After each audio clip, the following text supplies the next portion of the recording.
It's Causeway Coast Radio, and I am now joined by Katie Watts from MoneySavingExpert.com. There's reports being in the media at the moment about an increase in scams during this pandemic.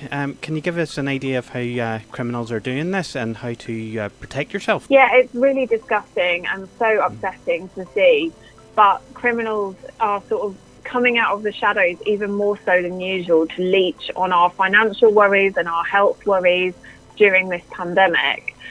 We've seen lots of types of scams coming to your door claiming to have home testing kits, offering to do your shopping and taking your money and never coming back, even offering driveway cleaning services, which are fraudulent, and they're just not real. So don't open the door to those people at all. We've seen some online shopping scams for things like masks and hand sanitizer, which, if they do exist at all, may contain outlawed products, or potentially you send off your money and don't ever have a product arrive. There are email scams as well. So there's emails that claim to be from the World Health Organization, which say they can provide you with a list of infected people in your area for a donation or a payment.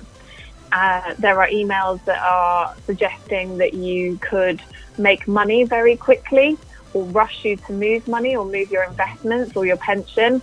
And that's a really good sign, again, that it's a scam. Only criminals will ever rush you into making a big financial decision.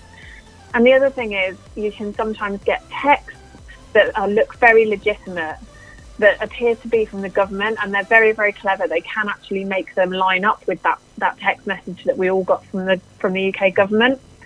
And they say, either that you've been fined for going outside more than once, or there's a relief payment that you can get hold of, and it goes through to a very legitimate looking website, which is designed to steal your details and your bank details.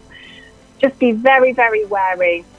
Look out for anything that is unexpected, that you haven't asked for, that you haven't signed up to, that is an uninvited approach. Question it very, very carefully. And if it sounds too good to be true, then sadly it probably is. It's just terrible. If our listeners are worried about being scammed, what do you suggest they do? Like I said, question those uninvited approaches. Look out for dodgy spelling and grammar. Any legitimate organisation will have that proofread and double checked before it goes out. But also, it's a technique that scammers use to kind of weed out the victims that are most likely to be not paying enough attention. And there's another couple of things you can do as well.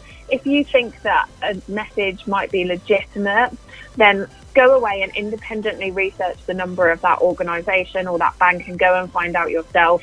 It will be worth your time because, they'll tell you if it was real, but don't use the numbers or the links that are inside those messages or emails. And then if you're buying something and you think it's real, but you're worried because you've not bought from there before, there are some things you can do to kind of protect yourself a little bit. If you pay on a credit or debit card, you have extra protections from your bank. So if it's over £100 and you pay by credit card, you have a legal protection called Section 75 protection. And that effectively means your credit card provider is jointly responsible if something goes wrong. And then if you paid on a debit or prepaid card, or if you paid on a credit card but it was under £100, you can try using chargeback, something called chargeback, which is a voluntary agreement from card providers. So it may not work, but it could help to maybe get your money back.